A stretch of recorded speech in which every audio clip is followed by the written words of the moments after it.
If you don't wanna see me,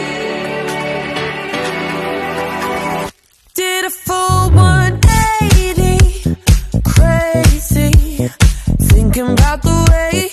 Hi guys! It's me again, Viv, and welcome back to my YouTube channel. So, kung bago ka pa lang dito sa channel ko, mag-subscribe na at click the notification bell para ma-update kayo sa bago kong video. So, for today's video guys, ay i-share ko po sa inyo kung paano ako pumayat o kung paano nabawasan yung timbang ko. Based on my own experience lang po ito. Wala po talaga akong pake sa katawan ko no, na kahit anong timbang ko o kahit na ang timbang ko na. Kasi maliit lang ako, 4'9" lang yung height ko, tas mataba pa ako. Kaya nung nag-aral ako ulit, way back 2018, doon na nag-start yung... Guys, pasensya na humina dito yung boses ko.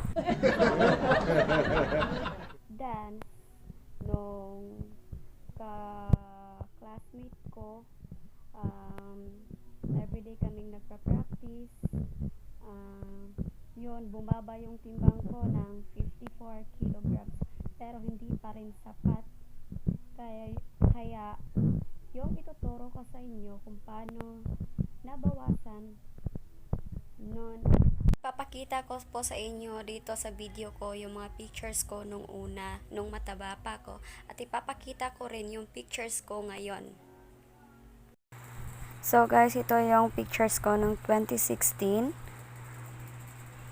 At ito yung pictures ko ngayon.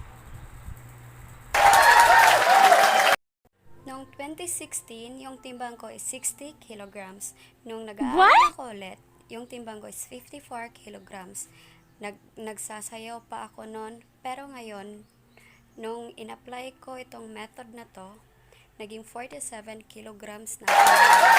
Maraming nagtatanong sa akin kung paano daw ako pumayat. Especially yung mga friend ko noon na nakita yung katawan ko.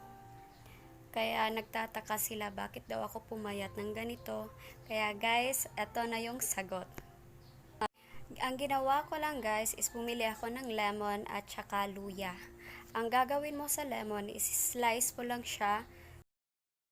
So guys, ito po yung lemon at ito po yung luya. Slice mo lang yung lemon ng 2 hanggang 3 slice. Balatan at slice mo rin yung luya. I-mix mo sila pareho sa baso. Pigain mo yung lemon. Tapos, lagyan mo ng mainit na tubig. Ito ng 2 to 3 times a day bago nung pagkagising mo, yung hindi ka pa kumakain, sa tanghalian at sa pagtulog mo. Pero guys, dapat nyo din kontrolin yung kain mo, especially yung rice mo. Dapat paunti-unti lang yung kain mo. Tulad ko pong babae, ang insecurity sa kanilang katawan, girls, ito lang masasabi ko sa inyo.